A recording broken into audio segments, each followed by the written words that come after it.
important is it to get off to a good start off the back of a relegation? Well, look, we've won one game and we got through in a cup tie only just. So a good start to me means after 6-7 games at the end of the month, they're coming thick and fast. And we knew for the start we'd have 7 games in 22 days, which is welcome to the Championship. That's what it's about. It took 4 months to play 7 games last year. So we understand what the rigours is. So yeah, it was nice to win, and it's nice to get to it, to win your first match. But we've now got a few games coming up which will tell us all about what the Championship is. And Wolves, in my opinion, are going to be there or thereabouts. I seen them play a couple of weeks ago against Doncaster, and they've got some good players, and Kenny's done a terrific job there.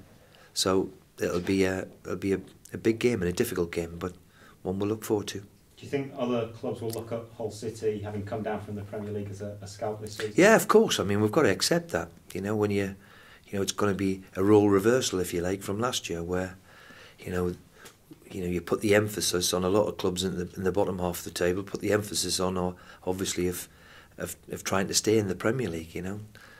We've now got to try and get out of the Championship, which means we've got to be ready for teams who are going to come and, like Huddersfield last week, for example, played 5 at the back and a player sitting in front of the back 5, if you like. So, and made it very, very difficult for us for a long time, and we have to accept that, and it's going to be the challenge of what we face. Transfers, Andre Gray, is there an update? Well, me trail of thought on all of it is, of course, it's disrespectful to speak about other players, but look, I think it's out there, and we're still trying to, if we possibly can, but at the moment we still haven't been able to manage to get it done. Abel Hernandez, have there been bids for him? Because there have been some reports suggesting that there have been a couple of bids. No, there's been no bids for anybody as I sit, but that could change in a phone call, and we hope, and the most difficult thing for me is obviously the window is still open, and with relegation, I've said it many times, that comes, and people rightly take pay cuts, but with pay cuts means people have got buyouts of their contracts, and if that happens, then we're powerless to it. So if somebody picks up the phone tomorrow and bids for Abel Hernandez, for example, then they get to the trigger point and he's off. So that's what we have to guard against. I hope it would close today, and I'll be delighted.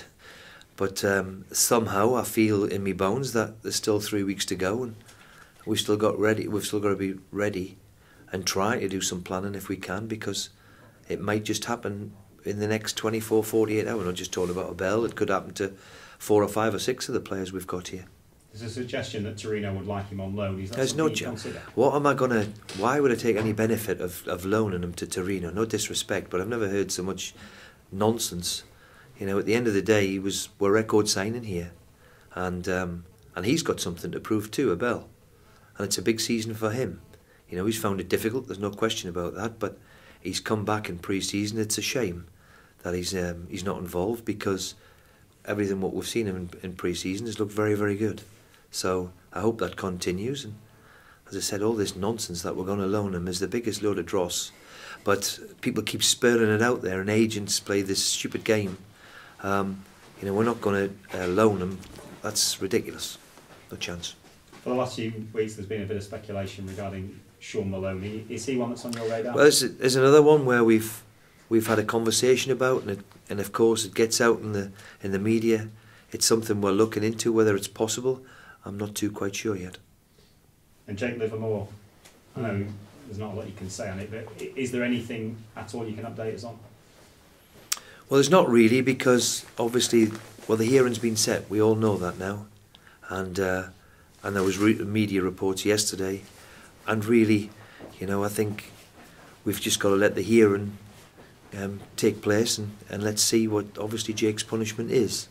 For me, the process has took a bit too long for everybody concerned, I have to say, but thankfully it's obviously edging towards a conclusion, and for me the quicker the better, because we need the whole situation resolved if we can. Are you disappointed, Steve, that Jake's difficulties have been published before this hearing took place? We spoke to you in the summer and you said that you were going to let him be, and maybe you were going to give him a ring just to check on how he is. Yeah, I mean, it's look, I think in today, the way society is today, and the way social media and the media in general, I'm not just having to dig at you people, it's very, very difficult to keep anything under wraps these days because of probably the social media. It's out there before you can blink, and I think there's big difficulties with Jake, and we've been aware of these difficulties, and I'm sure these difficulties are going to be published, and I'm sure Jake would probably want them to be kept quiet. That's why, as a respect for him, that we as a club have kept quiet with it. We understand there's many issues, and I'm sure that there'll be more to follow of what's been in the press already so far. And the one thing you did also say in the summer was that he had been seeking help for these problems that he's had. Yeah, he has. Yeah, he's been. Yeah, there's no doubt about it. He's got problems. So when anybody's got problems, you try and help them. You try and help them the best way possible. And of course, I think he expects to be punished, and that's only too right. But then we've got to look at the bigger picture and try and help the lad if we possibly can. And if he has got troubles, and people think because they're professional footballers they've got the world, they have problems just like everybody else does.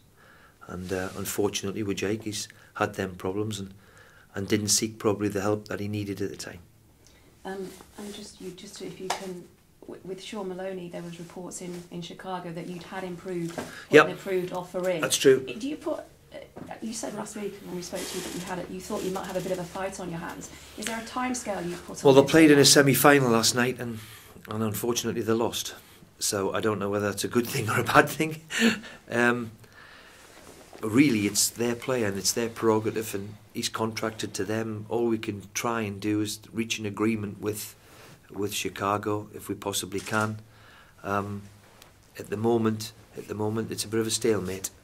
So we'll see what resolves in the next week or so, but it's been a bit ongoing now for a few weeks, but got to try and be patient if we can. Do you keep it going until the end of the transfer window with this 3 weeks? Well, there's times when I have to draw a line under it, because if it's not going to happen, then you know, I'm very, very pleased of what we've got at this moment with the squad, but there's no doubt about it, we're still short. We're still short in terms of numbers, so we'd love to bring in a couple.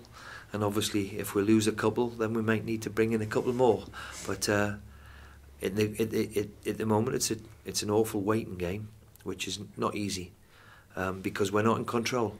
And usually, a manager or a club's in control. At the minute, there's too many people with buyouts, and as soon as this window closes, the better. And then we can all get on with our jobs. And you talk about the good group of players that you've got here. I know you're not a fan of the window. What were your plans at the start of the season with these players that have these buyouts? How many did you expect, or how many did you want to lose?